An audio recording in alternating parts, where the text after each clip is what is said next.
बिहार का बॉबी स्कैंडल एक ऐसा मामला था जिसने उस दौर के राजनीतिक गलियारों में तूफान ला दिया। यह हत्याकांड न केवल विवादों से भरा हुआ था, बल्कि इसमें सत्ता और रसूख की सांठगांठ ने पूरे राज्य की राजनीति को हिलाकर रख दिया। ये केस इतना गंभीर बन गया कि आखिरकार इसकी जांच केंद्र सरकार की एक प्रमुख जांच एजेंसी को सौंपनी पड़ी। अगर ऐसा नहीं हुआ होता तो उस समय के कई बड़े राजनेताओं का पर्दाफाश होना तय था। 11 मई 1983 का दिन इस मामले के इतिहास में खास बन गया। उस दिन बिहार के दो प्रमुख अखबारों आज और प्रदीप में छपी खबर ने हर तरफ सनसनी फैला दी। इन अखबारों ने एक ऐसी स्टोरी को उजागर किया जिसने राजनीतिक जगत में भूचाल ला दिया। खबर के अनुसार बेबी नाम की एक मशहूर महिला की मौत संदिग्ध परिस्थितियों में हुई थी और उसकी लाश को गुपचुप तरीके से ठिकाने लगाया गया था। खबर ने सीधे तौर पर संकेत दिया कि इस मामले को दबाने की कोशिश की गई थी। यहां तक कि किसी थाने में इसकी एफआईआर भी दर्ज नहीं कराई गई थी।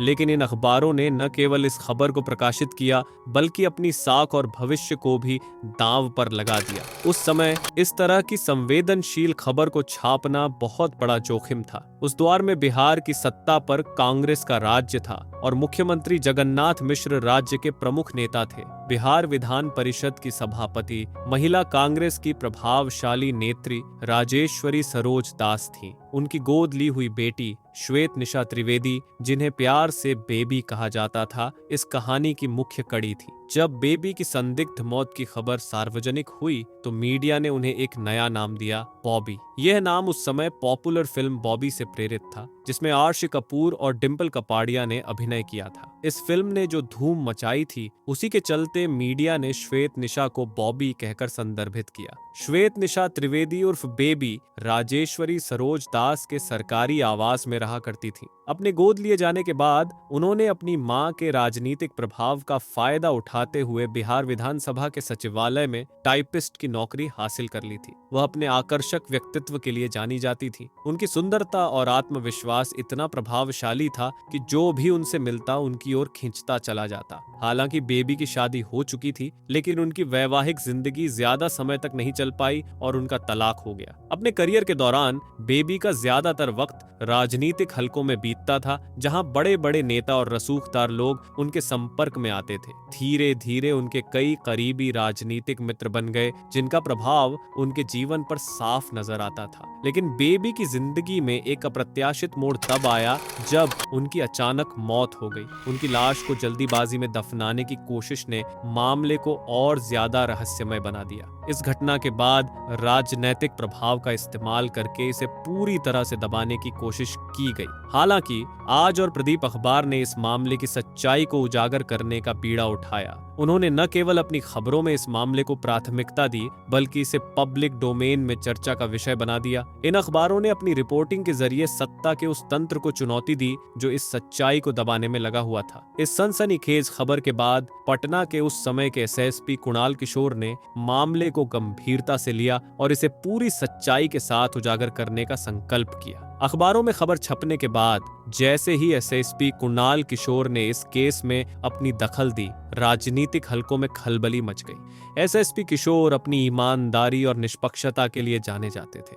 उनके सख्त और स्पष्ट रवैये की वजह से कोई भी उन्हें दबाव में नहीं ला पाता था। जहां तक बॉबी की मौत की बात करें तो यह घटना 8 मई 1983 की सुबह घटी। उनकी मौत के तुरंत बाद उनकी डेड बॉडी को कब्रिस्तान में दफना दिया गया और यह सुनिश्चित किया गया कि किसी को भी उनकी मौत की भनक तक न लगे। लेकिन एक बड़ा सवाल ये उठा कि श्वेत निशा त्रिवेदी, जो कि हिंदू थीं, उनकी बॉडी को दफनाया क्यों गया? जब इस पर जिम्मेदार अधिकारियों से जवाब मांगा गया तो उन्होंने कहा कि जीवन के अंतिम क्षणों में श्वेत निशा ने ईसाई धर्म को अपना लिया था और इसी वजह से उनकी बॉडी को दफनाया गया। यह मामला तब और उलझ गया जब बॉबी की मां बिहार विधानसभा की सभापति राजेश्वरी सरोज दास से इस घटना पर सवाल किए गए।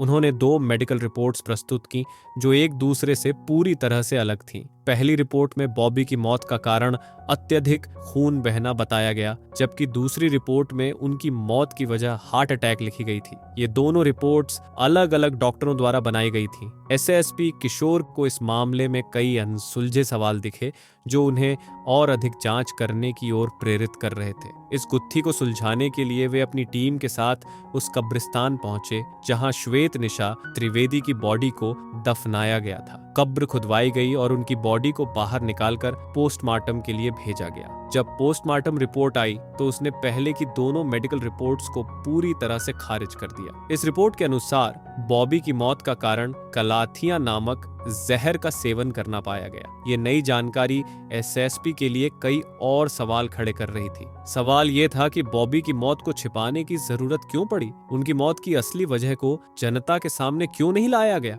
इन सवालों के जवाब खोजने के लिए एसएसपी किशोर ने अपनी जांच को और तेज कर दिया। वे उस सरकारी आवास पर पहुंचे जहां बॉबी रहा करती थी। उस आवास में एक आउट हाउस भी था जिसमें 2 लोग रहते थे। पुलिस ने उन दोनों से गहन पूछताछ की और यह जानने की कोशिश की कि 7 और 8 मई की रात वहां क्या हुआ था। उन दोनों ने बताया कि 7 मई की रात वहां कुछ हुआ था। रात कांग्रेस नेता राधानंदन झा का बेटा रघुनंदन झा बॉबी से मिलने आया था। इस मुलाकात के दौरान क्या हुआ ये तो साफ नहीं हुआ, लेकिन इतना जरूर पता चला कि दोनों के बीच किसी बात को लेकर तीखी बहस हुई। इस बहस के बाद बॉबी को गंभीर हालत में तुरंत अस्पताल ले जाया गया। रात भर इलाज के बावजूद 8 मई की सुबह 4 बजे बॉबी ने दम तोड़ दिया। बॉबी की मौत के बाद स्थिति को संभालने के लिए हर संभव कोशिश की गई। डॉक्टरों से जल्दबाजी में पोस्टमार्टम रिपोर्ट तैयार करवाई गई ताकि इसे आधिकारिक दिखाया जा सके और बिना किसी को कुछ बताए बॉडी को कब्रिस्तान में दफना दिया गया। इसके बाद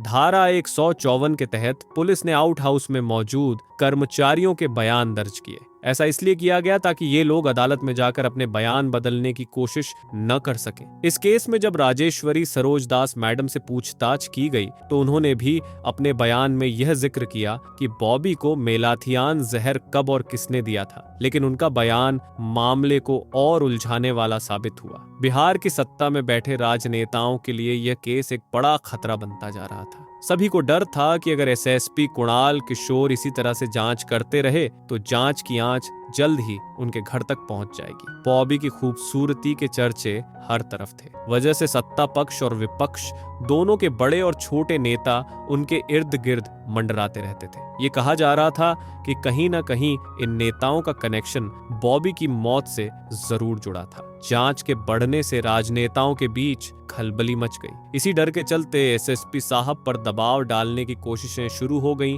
कि वह इस मामले की जांच रोक दें। जब बिहार के तत्कालीन मुख्यमंत्री डॉ.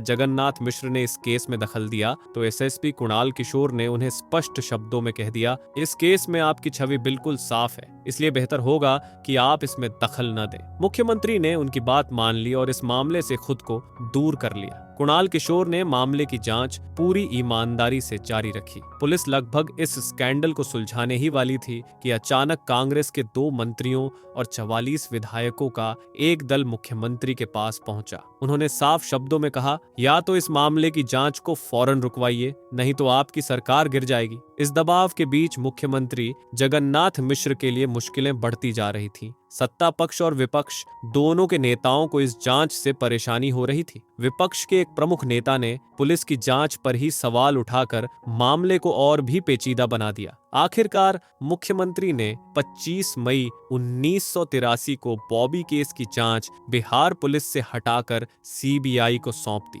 सीबीआई का आना भी एक सोची समझी चाल लग रही थी ताकि इस मामले को हमेशा के लिए रफा दफा किया जा सके। सीबीआई ने अपनी जांच में बॉबी की मौत के लिए एक अलग कहानी पेश की। उनकी रिपोर्ट में बताया गया कि बॉबी किसी लड़के से बेइंतहा मोहब्बत करती थी और उससे शादी करना चाहती थी, लेकिन आखिरी वक्त पर उस लड़के ने शादी से इनकार कर दिया। इसी सदमे में बॉबी ने कथित तौर पर सेंसिबल टैबलेट खाकर खुदकुशी कर ली। पहले की रिपोर्ट में उनकी मौत की वजह मेलाथियान नाम का जहरीला पदार्थ बताया गया था, लेकिन सीबीआई की रिपोर्ट में इसे सेंसिबल टैबलेट का असर बताया गया।